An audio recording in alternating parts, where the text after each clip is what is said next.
Hi friends, welcome to Kavyanayana cooking channel. ನಾನು ಸುಷ್ಮಾ. ಬನ್ನಿ, ಇವತ್ತು ಇಡ್ಲಿ ದೋಸೆ ಹಿಟ್ಟು ಉಳಿದಿರುತ್ತಲ್ಲ, ಅದರಿಂದ ನಾನು ಬೋಂಡಾನ ಯಾವ ತರ ಮಾಡ್ತೀನಿ ಅಂತ ತೋರಿಸ್ಕೊಡ್ತೀನಿ. ಬೆಳಗ್ಗೆ ನಾನು ಇಡ್ಲಿ ಮಾಡಿದ್ದೆ, ಹಾಗೆ ದೋಸೆ ಕೂಡ ಮಾಡಿದ್ದೆ. ಆ ಬ್ಯಾಟರ್ನ ಇಟ್ಕೊಂಡು ನಾನು ಅದರಲ್ಲಿ ಬೋಂಡಾನ ಯಾವ ತರ ಮಾಡ್ತೀನಿ ಅಂತ ತೋರಿಸ್ಕೊಡ್ತೀನಿ. ಈಗಂತೂ ತುಂಬಾ ಚಳಿ ಇದೆ ಅಲ್ವಾ. ಮಕ್ಕಳು ಕೂಡ ಸಾಯಂಕಾಲ ಟ್ಯೂಷನ್ ಇಂದ ಹಾಗೆ ಸ್ಕೂಲಿಂದ ಬಂದಾಗ ಏನಾದ್ರೂ ಸ್ನಾಕ್ಸ್ ಮಾಡ್ಕೊಡು ಅಂದಾಗ ಬೆಳಗ್ಗೆ ಇಡ್ಲಿ ತಿಂದಿರ್ತಾರೆ. ಅದೇ ಹಿಟ್ಟಲ್ಲೇನ ನಾನು ಬೋಂಡಾನ ಯಾವ ತರ ಮಾಡ್ತೀನಿ ಸಿಂಪಲ್ ಆಗಿ ಅಂತ ತೋರಿಸ್ಕೊಡ್ತೀನಿ. ಈವ್ನಿಂಗ್ ಸ್ನಾಕ್ಸ್ ಆಗಿ ಏನೇನ್ ಬೇಕು ಅಂತ ನಾನು ತೋರಿಸ್ಕೊಡ್ತೀನಿ. ಬನ್ನಿ ಫ್ರೆಂಡ್ಸ್.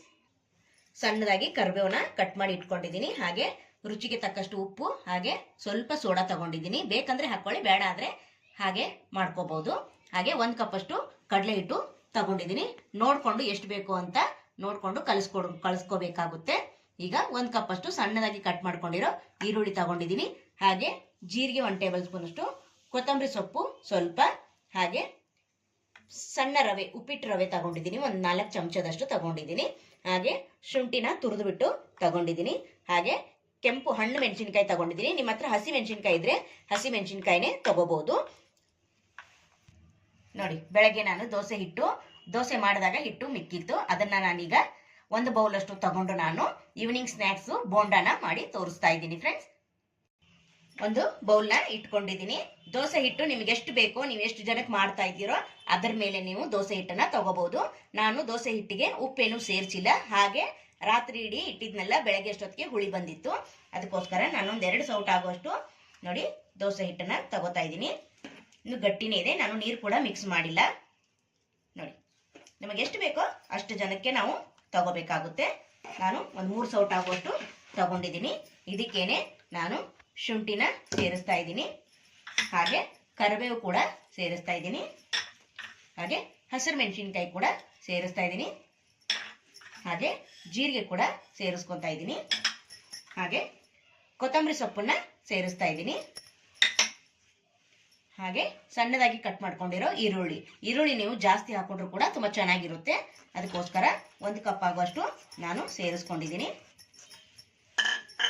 ಈಗ ನಾನು ಮೀಡಿಯಂ ರವೆ, ಅಂದ್ರೆ ಉಪ್ಪಿಟ್ಟಿಗೆಲ್ಲ ಮಾಡ್ತೀವಲ್ವ ಆ ರವೆನ ತಗೊಂಡಿದ್ದೀನಿ. 2 ಚಮಚದಷ್ಟು ಹಾಕೊಂತೀನಿ. ಮತ್ತೆ ಬೇಕಂದ್ರೆ ಮತ್ತೆ ನಾವು ಹಾಕೋಬಹುದು. ಹಾಗೆ ಇಲ್ಲಿ ರುಚಿಗೆ ತಕ್ಕಷ್ಟು ಉಪ್ಪು, ಹಾಗೆ 1/2ಕ್ಕಿಂತ ಕಡಿಮೆ 1/4 ಚಮಚದಷ್ಟು ಅಡಿಗೆ ಸೋಡಾ. ಈಗ ನಾನು ಕಡಲೆ ಹಿಟ್ಟನ್ನ ಸೇರಿಸ್ಕೊಂತೀನಿ. ಸ್ವಲ್ಪನೇ ಸೇರಿಸ್ಕೊಂತೀನಿ. ಈಗ 1/2 ಕಪ್ ಅಷ್ಟು ಸೇರಿಸ್ಕೊಂಡಿದ್ದೀನಿ. ಮತ್ತೆ ಬೇಕಂದ್ರೆ ಮತ್ತೆ ಇದು ಉಳಿದಿರೋ 1/2 ಕಪ್ ಅನ್ನ ಸೇರಿಸ್ಕೋಬಹುದು. ಈಗ ಚೆನ್ನಾಗಿ ಮಿಕ್ಸ್ ಮಾಡ್ಕೊಳ್ಳೋಣ. ನೋಡಿ, ನಾನು ದೋಸೆ ಹಿಟ್ಟನ್ನ ನೀರೇನು ಹಾಕಿಲ್ಲ, ಹಾಗೆ ನಾನು ಹುಳಿ ಬರ್ಸಿದ್ದೆ. ಈಗ ನಿಮಗೆ ಬೇಕಂದ್ರೆ ನೀವು ಮತ್ತೆ ನೀರನ್ನ ಏನಾದ್ರೂ ಹಾಕೋಬಹುದು. ಮೊದಲು ಕಲಸಿ ನೋಡೋಣ. ಹದ ಕರೆಕ್ಟ್ ಇದ್ರೆ ನೀರೇನು ಹಾಕೊಳ್ಳೋದು ಬೇಡ. ನೋಡಿ, ನೀವು ಇದಕ್ಕೆ ಸಬ್ಬಸಿಗೆ ಸೊಪ್ಪನ್ನ ಕಟ್ ಮಾಡಿ ಹಾಕೋಬಹುದು, ಇಲ್ಲ ಕ್ಯಾರೆಟ್ ಕೂಡ ಕಟ್ ಮಾಡಿ ಹಾಕೋಬಹುದು. ನೋಡಿ, ಬೋಂಡ ಹದಕ್ಕೆ ಕರೆಕ್ಟ್ ಆಗಿ ನೋಡಿ ಬಂದಿದೆ. ನಾನು ಹಾಕೊಂಡಿರೋ ಎಲ್ಲ ಮೆಜರ್ಮೆಂಟು ಕರೆಕ್ಟ್ ಆಗಿದೆ ನೋಡಿ ಫ್ರೆಂಡ್. ನೋಡಿ, ಬೋಂಡ ಹದಕ್ಕೆ ಕಲಿಸ್ಕೊಂಡಿದೀವಿ. ಈ ತರ ಎಣ್ಣೆಗೆ ಹಾಕೊಂಡ್ರೆ ಬೋಂಡ ರೆಡಿ ಆಗುತ್ತೆ. ಇಲ್ಲಿ ನಾನು ಸ್ವಲ್ಪ ಅಜ್ವೈನನ್ನ ಕೈಯಲ್ಲಿ ಉಜ್ಜಿ ಹಾಕೊಂತೀನಿ. ಮರ್ತೋಗಿದ್ದೆ ಅಜ್ವೈನ್ ಹಾಕೋದು, ಯಾಕೆಂದ್ರೆ ಡೈಜೆಷನ್ ಚೆನ್ನಾಗಾಗುತ್ತೆ ಅಂತ 1/2 ಚಮಚದಷ್ಟು ಅಜ್ವೈನ್ ಕೂಡ ನಾನು ಹಾಕೊಂತೀನಿ. ನೋಡಿ ಫ್ರೆಂಡ್ಸ್, ಎಲ್ಲವನ್ನು ಚೆನ್ನಾಗಿ ನಾನು ಮಿಕ್ಸ್ ಮಾಡಿ ಕಲಸಿ ಇಟ್ಕೊಂಡಿದ್ದೀನಿ. ಹದ ಕರೆಕ್ಟ್ ಇದೆ. ಅದಕ್ಕೋಸ್ಕರ ನಾನು 5 ನಿಮಿಷ ಇದನ್ನ ಮುಚ್ಚಿ ಹಾಗೆ ಇಡ್ತೀನಿ. ಯಾಕೆಂದ್ರೆ ಎಣ್ಣೆ ಬಿಸಿ ಆಗ್ಬೇಕಲ್ಲ, ಅಲ್ಲಿವರೆಗೂ ನಾವು ಇದನ್ನ 5 ನಿಮಿಷ ಮುಚ್ಚಿಟ್ರೆ ಸಾಕು. ರವೆ ಹಾಕಿರ್ತೀವಲ್ಲ, ಸ್ವಲ್ಪ ರವೆ ನೆನೆಲಿ ಅಂತ 5 ನಿಮಿಷ ನಾನು ಮುಚ್ಚಿಸ್ತಾ ಇದ್ದೀನಿ. ಈಗ ಎಣ್ಣೆ ಕೂಡ ಬಿಸಿ ಮಾಡ್ಕೊಳ್ಳೋಣ ಬನ್ನಿ. ಎಣ್ಣೆ ಕೂಡ ಬಿಸಿಯಾಗಿದೆ. ಇವಾಗ ಒಂದೊಂದೇ ಬೋಂಡನ ಹಾಕೊಳ್ಳೋಣ. ಲೋ ಫ್ಲೇಮಲ್ಲಿನೇ ಇರಲಿ. ಚೆನ್ನಾಗಿ ಮೇಲೆ ಒಳಗೆ ಎಲ್ಲ ಫ್ರೈ ಆಗುತ್ತೆ. ಜೋರ ಉರಿ ಇಟ್ಟರೆ ಮೇಲೆ ಅಷ್ಟೇ ಫ್ರೈ ಆಗುತ್ತೆ, ಒಳಗಡೆ ಫ್ರೈ ಆಗಿರಲ್ಲ. ಅದಕ್ಕೋಸ್ಕರ ನೀವು ಲೋ ಫ್ಲೇಮಲ್ಲೇನೆ ಫ್ರೈ ಮಾಡ್ಕೊಳ್ಳಿ. ನೋಡಿ, ಈವ್ನಿಂಗ್ ಸ್ನ್ಯಾಕ್ಸು ತುಂಬ ಚೆನ್ನಾಗಿರುತ್ತೆ. ಒಂದ್ಸತಿ ನೀವು ಕೂಡ ಟ್ರೈ ಮಾಡಿ, ಅದರ ರುಚಿ ನಿಮಗೂ ಗೊತ್ತಾಗುತ್ತೆ ಫ್ರೆಂಡ್ಸ್. ಆವಾಗ ನೀವೇ ಮನೇಲಿ ದೋಸೆ ಹಿಟ್ಟು ಉಳಿದ್ರೆ ನೀವೇ ಮಾಡ್ಕೊಂಡು ತಿಂತೀರಾ, ಅಷ್ಟು ರುಚಿಯಾಗಿ ಬರುತ್ತೆ. ಇದ್ರ ಜೊತೆ ನಾನು ಕಾಂಬಿನೇಷನ್ ಆಗಿ ಕಡಲೆಪುರಿನ ಒಗ್ಗರಣೆ ಮಾಡಿ ಕೂಡ ತೋರಿಸ್ಕೊಡ್ತೀನಿ ನಿಮಗೆ. ನೋಡಿ ಫ್ರೆಂಡ್, ಈಗ ಒಂದು ಕಡೆಯಿಂದ ಇನ್ನೊಂದು ಕಡೆ ತಿರುಗಿ ಹಾಕೊಳ್ಳೋಣ. ನೋಡಿ ಎಷ್ಟು ಬೇಗ ಫ್ರೈ ಆಗಿದೆ ನೋಡಿ. ಕೆಳಗಡೆ ಭಾಗ ನೋಡಿ ಎಷ್ಟು ಚೆನ್ನಾಗಿ ಗೋಲಿ ಬಜ್ಜಿ ಥರ ಕಾಣಿಸ್ತಾ ಇದೆ ನೋಡಿ ಫ್ರೆಂಡ್. ಸೂಪರ್ ಅಲ್ವಾ? ಚೆನ್ನಾಗಿ ಫ್ರೈ ಮಾಡ್ಕೊಳ್ಳೋಣ. ಅಂದರೆ ನಾವು ದೋಸೆಗೆ ಉದ್ದಿನ ಬೇಳೆ ಉದ್ದಿನ ಕಾಳಾಗಲಿ ನೆನೆ ಹಾಕಿರ್ತೀವಲ್ವ, ಅದಕ್ಕೋಸ್ಕರ ಈ ಥರ ಚೆನ್ನಾಗಿ ಉಬ್ಬಿ ಬರುತ್ತೆ.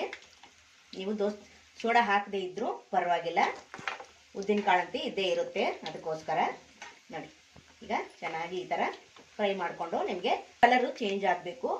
ಕಲರ್ ಚೇಂಜ್ ಆದಮೇಲೆ ನಿಮಗೆ ತೋರಿಸ್ಕೊಡ್ತೀನಿ ನೋಡಿ. ನೋಡೋಕೆ ಎಷ್ಟು ಚಂದ ನೋಡಿ, ಸೂಪರಾಗಿ ಬಂದಿದೆ ನೋಡಿ. ನೋಡ್ತಾ ಇದ್ದೀರಾ? ಸೂಪರ್. ಈವ್ನಿಂಗ್ ಸ್ನ್ಯಾಕ್ಸು ಏನಾದರೂ ಬೇಕನ್ನಿಸ್ತಾನೆ ಇರುತ್ತೆ ಈ ಚಳಿಗೆ. ಏನಪ್ಪ ತಿನ್ನೋದು ಅಂದಾಗ ನನಗೆ ದಿಢೀರಾಗಿ ಯೋಚನೆ ಬಂದಿದ್ದು ದೋಸೆ ಹಿಟ್ಟು ಮಿಕ್ಕಿತ್ತಲ್ವ, ಅದರಿಂದ ಏನಾದರೂ ಮಾಡೋಣ ಅಂತ ಟ್ರೈ ಮಾಡಿದೆ. ತುಂಬ ಚೆನ್ನಾಗಿ ಬಂತು. ನೀವು ಕೂಡ ಒಂದ್ಸತಿ ಟ್ರೈ ಮಾಡಿ. ದೋಸೆ ಹಿಟ್ಟು ಯಾವಾಗಲೂ ಮನೇಲಿ ಇದ್ದೇ ಇರುತ್ತಲ್ವ, ಯಾವಾಗಲೂ ದೋಸೆ ಇಡ್ಲಿನೇ ಮಾಡೋಕ್ಕಾಗುತ್ತಾ? ಒಂದೊಂದು ದಿನ ಈ ಥರ ಮಾಡಿಕೊಂಡು ಈವ್ನಿಂಗ್ ಸ್ನ್ಯಾಕ್ಸಲ್ಲಿ ತಿನ್ಬೋದು ನೋಡಿ. ಚೆನ್ನಾಗಿ ನಾನು ಫ್ರೈ ಮಾಡಿಕೊಂಡು ಕಲರು ಚೇಂಜ್ ಆಗಬೇಕು, ಅಲ್ಲಿವರೆಗೂ ನಾವು ಫ್ರೈ ಮಾಡ್ಕೋಬೇಕು ನೋಡಿ ಫ್ರೆಂಡ್. ಚೆನ್ನಾಗಿ ಫ್ರೈ ಆಗಿದೆ, ಕಲರ್ ಕೂಡ ಚೇಂಜ್ ಆಗಿದೆ. ನೋಡ್ತಾ ಇದ್ದೀರಾ ನೋಡಿ. ಇಷ್ಟು ಫ್ರೈ ಮಾಡಿಕೊಂಡ್ರೆ ಸಾಕು. ಇವಾಗ ಇದನ್ನು ಪ್ಲೇಟ್ಗೆ ತೆಗೆಯೋಣ. ಇದೇ ಥರ ಎಲ್ಲ ಬೋಂಡನ್ನು ಮಾಡಿ ನಿಮಗೆ ತೋರಿಸ್ಕೊಡ್ತೀನಿ. ಕಡಲೆಪುರಿಗೆ ಒಗ್ಗರಣೆ ಮಾಡ್ಕೊಳ್ಳೋಣ. ಬೆಳ್ಳುಳ್ಳಿ ಒಗ್ಗರಣೆನ ಮಾಡ್ತಾ ಇದ್ದೀನಿ ನಾನು. ಅದೇ ಬೋಂಡ ಎಣ್ಣೆ ಏನು ಬಿಸಿ ಆಗಿತ್ತಲ್ವ, ಅದನ್ನೇ ಒಂದು 4 ಚಮಚ ಅಷ್ಟು ಹಾಕ್ಕೊಂಡಿದ್ದೀನಿ. ಅದಕ್ಕೆ ಸಾಸಿವೆ ಜೀರಿಗೆ ಒಂದು ಅರ್ಧ ಚಮಚದಷ್ಟು ಹಾಕ್ಕೋತಾ ಇದ್ದೀನಿ. ಸಾಸಿವೆ ಚಟಪಟ ಅಂದಮೇಲೆ ಕರಿಬೇವು ಕೂಡ ಸೇರಿಸ್ಕೊತಾ ಇದ್ದೀನಿ. ಸ್ವಲ್ಪ ಸಾಸಿವೆ ಚಟಪಟ ಅಂಡ್ಲಿ ನೋಡಿ. ಈಗ ಕರಿಬೇವು ಕೂಡ ಹಾಕೋತಾ ಇದ್ದೀನಿ. ಇವಾಗಲೇ ಕಡಲೆ ಬೀಜನ ಹಾಕೋತಾ ಇದ್ದೀನಿ. ಕಡಲೆ ಬೀಜ ಚೆನ್ನಾಗಿ ಎಣ್ಣೆಯಲ್ಲಿ ಫ್ರೈ ಮಾಡ್ಕೋಬೇಕು. ನಮಗೆ ಕಡಲೆಪುರಿಗೆ ಹಾಕಿದಾಗ ಕ್ರಿಸ್ಪಿಯಾಗಿ ಇರಬೇಕು, ಅಂದರೆ ಚೆನ್ನಾಗಿರುತ್ತೆ. ಕಡಲೆ ಬೀಜ ಮೆತ್ತಗಾದರೆ ಕಡಲೆಪುರಿ ಕೂಡ ಮೆತ್ತಗಾಗ್ಬಿಡುತ್ತೆ. ಅದಕ್ಕೋಸ್ಕರ ನಾವು ಎಣ್ಣೆಯಲ್ಲಿ ಚೆನ್ನಾಗಿ ಕಡಲೆ ಬೀಜನ ಹುರ್ಕೋಬೇಕು. ಇಲ್ಲ ನೀವು ಮೊದಲೇ ಕಡಲೆ ಬೀಜನ ಹುರಿದು ತೆಗೆದಿಟ್ಕೋಬಹುದು. ನಾನು ಡೈರೆಕ್ಟಾಗಿ ಒಗ್ಗರಣೆಗೆ ಸೇರಿಸ್ಕೊತಾ ಇದ್ದೀನಿ. ಈಗೂ ಹಾಕೋಬಹುದು, ಇಲ್ಲ ಮೊದಲೇ ಆದರೂ ಹುರಿದು ತೆಗೆದಿಡ್ಬೋದು ನೋಡಿ. ಚೆನ್ನಾಗಿ ಫ್ರೈ ಮಾಡ್ಕೋಬೇಕು ನೋಡಿ. ಕಡಲೆ ಬೀಜ ಕೂಡ ಚೆನ್ನಾಗಿ ಫ್ರೈ ಆಗಿದೆ. ಸಿಪ್ಪೆ ಕೂಡ ನೋಡಿ ಓಪನ್ ಆಗ್ತಾ ಇದೆ ಅಲ್ವಾ? ಇಷ್ಟು ಫ್ರೈ ಮಾಡಿಕೊಂಡ್ರೆ ಸಾಕು. ಈಗ ಒಂದು ಗೆಡ್ಡೆ ಬೆಳ್ಳುಳ್ಳಿನ ನಾನು ಸ್ವಲ್ಪ ಜಜ್ಜಿದ್ದೀನಿ ಅಷ್ಟೇ. ಈಗ ಸೇರಿಸ್ಕೊತಾ ಇದ್ದೀನಿ. ಬೆಳ್ಳುಳ್ಳಿ ಎಷ್ಟು ಹಾಕ್ತೀರಾ ಅಷ್ಟು ಚೆನ್ನಾಗಿರುತ್ತೆ. ಜಾಸ್ತಿನೇ ಹಾಕಿದ್ರು ಕೂಡ ತುಂಬ ಚೆನ್ನಾಗಿರುತ್ತೆ. ನಾನು ಒಂದು ಗೆಡ್ಡೆನ ಬೆಳ್ಳುಳ್ಳಿ ಜಜ್ಜಿ ತಗೊಂಡಿದ್ದೀನಿ. ಇವಾಗ ಬೆಳ್ಳುಳ್ಳಿ ಕೂಡ ಸ್ವಲ್ಪ ಫ್ರೈ ಆಗಲಿ. ಈಗ ಸ್ವಲ್ಪ ಅರಿಶಿನ ಪುಡಿ ಕೂಡ ಸೇರಿಸ್ಕೊತಾ ಇದ್ದೀನಿ. ಹಾಗೆ ಚೆನ್ನಾಗಿ ಸ್ವಲ್ಪ ಮಿಕ್ಸ್ ಮಾಡ್ಕೊಳ್ಳೋಣ. ರುಚಿಗೆ ಸ್ವಲ್ಪ ಉಪ್ಪನ್ನ ಸೇರಿಸ್ಕೊತಾ ಇದ್ದೀನಿ. ಮತ್ತೆ ಬೇಕಂದ್ರೆ ಹಾಕೋಬಹುದು. ಒಂದೇ ಸತಿ ಜಾಸ್ತಿ ಉಪ್ಪನ್ನ ಹಾಕೋಕೆ ಹೋಗಬೇಡಿ. ಚೆನ್ನಾಗಿ ಫ್ರೈ ಮಾಡ್ಕೋಬೇಕು. ಒಬ್ಬೊಬ್ರು ಬೆಳ್ಳುಳ್ಳಿನ ಹಾಗೆ ಹಸಿಯಾಗಿ ತಿನ್ನುತ್ತಾರೆ. ಈಗ ಜಾಸ್ತಿ ಏನು ನಾವು ಬೆಳ್ಳುಳ್ಳಿನ ಫ್ರೈ ಮಾಡ್ಕೊಳ್ಳೋದೇನು ಬೇಡ. ಹಾಗೆ ಚೆನ್ನಾಗಿರುತ್ತೆ ಬಾಯಿಗೆ ಸಿಗ್ತಾ ಇದ್ದಾಗ ನೋಡಿ. ಈಗ ಖಾರದ ಪುಡಿನ ಸೇರಿಸ್ಕೊತೀನಿ. 1 ಚಮಚದಷ್ಟು ನಾನು ಖಾರದ ಪುಡಿನ ಹಾಕೋತಾ ಇದ್ದೀನಿ. ಖಾರನ ನಿಮಗೆ ಎಷ್ಟು ಬೇಕೋ ಅಷ್ಟು ನೋಡಿಕೊಂಡು ಹಾಕೊಳ್ಳಿ. ನೀವು ಕಡಲೆಪುರಿ ಎಷ್ಟು ತಗೊಂಡಿರ್ತೀರೋ ಅದ್ರ ಮೇಲೆ ಡಿಪೆಂಡ್ ಆಗಿರುತ್ತೆ ನೋಡಿ. ಈಗ ಫ್ರೈ ಆಗಿದೆ. ಇದನ್ನು ಒಲೆನ ಆಫ್ ಮಾಡ್ಕೊಳ್ಳೋಣ. ಆಫ್ ಮಾಡಿಕೊಂಡು ಕಡಲೆಪುರಿಗೆ ಮಿಕ್ಸ್ ಮಾಡ್ಕೊಳ್ಳೋಣ ಸೇರಿಸಿ ನೋಡಿ. 1 ಶೇರಷ್ಟು ಕಡಲೆಪುರಿನ ತಗೊಂಡಿದ್ದೀನಿ ನಾನು. ನೀವು ಜಾಸ್ತಿ ಬೇಕಾದ್ರೂ ಕೂಡ ಮಾಡ್ಕೋಬಹುದು. ಈ ಥರ ಒಗ್ಗರಣೆ ಮಾಡಿ ಇಟ್ಕೊಂಡ್ರೆ ಈವ್ನಿಂಗ್ ಸ್ನ್ಯಾಕ್ಸು ಸ್ವಲ್ಪ ತಿಂದ್ಬಿಟ್ಟು ಟೀ ಕಾಫಿ ಎಲ್ಲ ಕುಡಿಬಹುದು. ತುಂಬ ಯೂಸ್ ಆಗುತ್ತೆ ನಮಗೆ ಈ ಥರ ನಾವು ಮಾಡಿ ಇಟ್ಕೊಂಡ್ರೆ. ನಮ್ಮ ಮನೇಲಿ ಯಾವಾಗಲೂ ನಾನು ಒಂದು 2-3 ಶೇರಷ್ಟು ನಾನು ಈ ಥರ ಒಗ್ಗರಣೆ ಮಾಡಿ ಇಟ್ಕೊಂಡ್ಬಿಡ್ತೀನಿ. ನನ್ನ ದೊಡ್ಡ ಮಗಳು ತುಂಬ ಇಷ್ಟಪಟ್ಟು ಇದನ್ನು ತಿಂತಾಳೆ, ತಿಂದು ಟೀ ಕುಡಿತಾಳೆ. ಇಲ್ಲಾಂದರೆ ಇದನ್ನು ಈವ್ನಿಂಗ್ ಸ್ನ್ಯಾಕ್ಸ್ ಆಗಿ ಎಲ್ಲ ಮಕ್ಕಳು ಇಷ್ಟಪಡ್ತಾರೆ. ನೀವು ಕೂಡ ಒಂದ್ಸತಿ ಟ್ರೈ ಮಾಡಿ ನೋಡಿ. ನೋಡಿ ಇವಾಗ ಒಗ್ಗರಣೆನ ಸೇರಿಸ್ಕೊತಾ ಇದ್ದೀನಿ ನೋಡಿ. ಇವಾಗ ಚೆನ್ನಾಗಿ ಮಿಕ್ಸ್ ಮಾಡ್ಕೊಳ್ಳೋಣ. ಬಿಸಿ ಇರುತ್ತೆ, ಸ್ವಲ್ಪ ಸ್ಪೂನಿನ ಸಹಾಯದಿಂದನೇ ಮಿಕ್ಸ್ ಮಾಡ್ಕೊಳ್ಳಿ. ಸ್ವಲ್ಪ ಸ್ಪೂನಿಂದ ನಾನು ಮಿಕ್ಸ್ ಮಾಡ್ಕೊಂಡಿದ್ದೀನಿ. ಇವಾಗಲೇ ಒಂದು ಚಮಚದಷ್ಟು ಸಕ್ಕರೆ ಪುಡಿನ ಸೇರಿಸ್ಕೊಳ್ಳೋಣ. ಬೇಕಂದ್ರೆ ನಿಮಗೆ ಕಡಲೆಪಪ್ಪನ್ನ ನಾವು ಪುಡಿ ಮಾಡಿ ಕೂಡ ಸೇರಿಸ್ಕೋಬಹುದು. ನಾನೇ ಸಕ್ಕರೆನ ಪುಡಿನ ಒಂದು ಅರ್ಧ ಚಮಚದಷ್ಟು 1.5 ಚಮಚದಷ್ಟು ಸೇರಿಸ್ಕೊತಾ ಇದ್ದೀನಿ. ಈಗ ಕೈಯಿಂದನೇ ಮಿಕ್ಸ್ ಮಾಡ್ತೀನಿ ನೋಡಿ. ಈಗ ಒಗ್ಗರಣೆ ಕೂಡ ತಣ್ಣಗಾಗಿದೆ ಅಲ್ವಾ? ಅದಕ್ಕೋಸ್ಕರ ಕೈಯಿಂದ ಚೆನ್ನಾಗಿ ಮಿಕ್ಸ್ ಮಾಡಿದ್ರೆ ಎಲ್ಲ ಕಡೆ ಒಗ್ಗರಣೆ ಹತ್ತುತ್ತೆ ನೋಡಿ. ಬೇಕಂದ್ರೆ ನೀವು ಮಿಕ್ಚರ್ ಕೂಡ ಹಾಕೋಬಹುದು ನೋಡಿ. ಬೇಡ ಅಂದ್ರೆ ಹಾಗೆ ಕೂಡ ತಿನ್ಬೋದು, ತುಂಬ ಚೆನ್ನಾಗಿರುತ್ತೆ. ಚಿತ್ರಾನ್ನ ಜೊತೆಗೆ ತಿನ್ಬೋದು. ಅವಲಕ್ಕಿ ಮಾಡಿದಾಗ ಬೆಳಗ್ಗೆ ಟೈಮು ಅದರಲ್ಲಿ ಕೂಡ ಹಾಕೊಂಡು ತಿನ್ಬೋದು. ಈವ್ನಿಂಗ್ ಸ್ನ್ಯಾಕ್ಸ್ ಆಗೂ ಕೂಡ ತಿನ್ಬೋದು. ತುಂಬ ಯೂಸ್ಫುಲ್ ಆಗುತ್ತೆ ಇದು ಮನೇಲಿ ಮಾಡಿಟ್ಕೊಂಡ್ರೆ. ಒಂದೊಂದು ದಿನ ನಾವು ಲೇಟಾಗಿ ಬಂದ್ಬಿಡ್ತೀವಿ, ಅಡುಗೆ ಮಾಡೋದು ಲೇಟ್ ಆದಾಗ ಈ ಥರ ಒಂದು 4 ಕಾಳು ತಿಂದ್ಬಿಟ್ಟು ಟೀ ಕಾಫಿ ಕುಡಿದ್ಬಿಟ್ರೆ ಎಷ್ಟು ನಮಗೆ ಆರಾಮ್ ಅನಿಸುತ್ತೆ ಅಲ್ವಾ. ಕೆಲಸದಿಂದ ಬರೋರಿಗೆ ಗೊತ್ತಾಗುತ್ತೆ ಈ ಥರ ಕಷ್ಟ ಏನಪ್ಪ ಅಂದ್ರೆ. ನೋಡಿ ಇವಾಗ ಚೆನ್ನಾಗಿ ಮಿಕ್ಸ್ ಮಾಡ್ಕೊಂಡಿದ್ದೀನಿ ನೋಡಿ, ಸೂಪರ್ ಅಲ್ವಾ. ನಾನು ಇಡ್ಲಿ ಹಿಟ್ಟಲ್ಲಿ ಉಳಿದಿರೋ ಬೋಂಡ ಜೊತೆಗೆ ನಾನು ಕಾಂಬಿನೇಷನ್ ಆಗಿ ಕಡಲೆಪುರಿನ ಬೆಳ್ಳುಳ್ಳಿ ಒಗ್ಗರಣೆ ಹಾಕಿದ್ದೀನಿ. ಸೂಪರ್ ಕಾಂಬಿನೇಷನ್ ಅಲ್ವಾ. ಬನ್ನಿ ಇವಾಗ ಪ್ಲೇಟ್ಗೆ ಸರ್ವ್ ಮಾಡ್ಕೊಳ್ಳೋಣ. ನೋಡಿ ಫ್ರೆಂಡ್, ಬೋಂಡ ಕೂಡ ರೆಡಿಯಾಗಿದೆ. ಈಗ ಪ್ಲೇಟ್ಗೆ ಸರ್ವ್ ಮಾಡ್ಕೊಳ್ಳೋಣ ಬನ್ನಿ. ನೋಡಿ ಎಷ್ಟು ಚೆನ್ನಾಗಿ ಕಲರ್ ಕೂಡ ಬಂದಿದೆ ನೋಡಿ.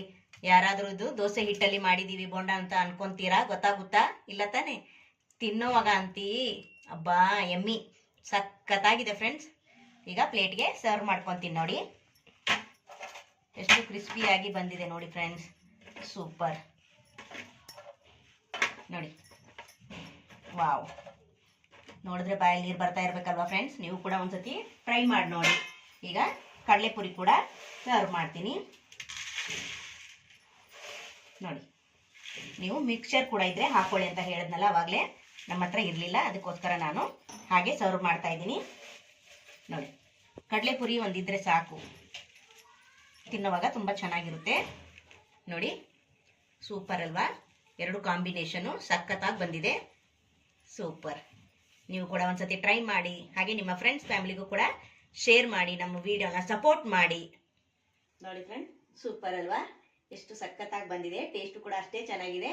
ಇನ್ನು ನಮ್ಮ ಚಾನಲ್ನ ಯಾರು ಸಬ್ಸ್ಕ್ರೈಬ್ ಮಾಡ್ಕೊಂಡಿಲ್ಲ ಪ್ಲೀಸ್ ಹೋಗಿ ಸಬ್ಸ್ಕ್ರೈಬ್ ಮಾಡ್ಕೊಳ್ಳಿ. ಬೆಲ್ ಐಕನ್ನ ಪ್ರೆಸ್ ಮಾಡಿ ಆಲ್ ಅನ್ನೋ ನೋಟಿಫಿಕೇಶನ್ ಸೆಲೆಕ್ಟ್ ಮಾಡ್ಕೊಂಡ್ರೆ ನಾವು ಹಾಕೋ ವಿಡಿಯೋ ಎಲ್ಲ ಮೊದಲು ನಿಮಗೆ ಬರ್ತದೆ ಫ್ರೆಂಡ್. ಹಾಗೆ ನೀವು ಮೊದಲು ಕೂಡ ನೋಡ್ಬೋದು. ಹಾಗೆ ನಿಮ್ಮ ಫ್ರೆಂಡ್ಸ್ ಫ್ಯಾಮಿಲಿಗೂ ಕೂಡ ಶೇರ್ ಮಾಡಿ, ಆದಷ್ಟು ಸಪೋರ್ಟ್ ಮಾಡಿ ಫ್ರೆಂಡ್ಸ್. ಈ ವಿಡಿಯೋ ನಿಮಗೆ ಇಷ್ಟವಾದರೆ ಪ್ಲೀಸ್ ಲೈಕ್ ಮಾಡಿ, ಶೇರ್ ಮಾಡಿ, ಕಮೆಂಟ್ ಮಾಡಿ, ಸಬ್ಸ್ಕ್ರೈಬ್ ಮಾಡ್ಕೊಳ್ಳಿ. ನಮ್ಮ ವಿಡಿಯೋ ನೋಡಿದ್ದಕ್ಕಾಗಿ ನಿಮ್ಮೆಲ್ಲರಿಗೂ ಧನ್ಯವಾದಗಳು. Thank you for watching. ನಮಸ್ಕಾರ ಫ್ರೆಂಡ್ಸ್.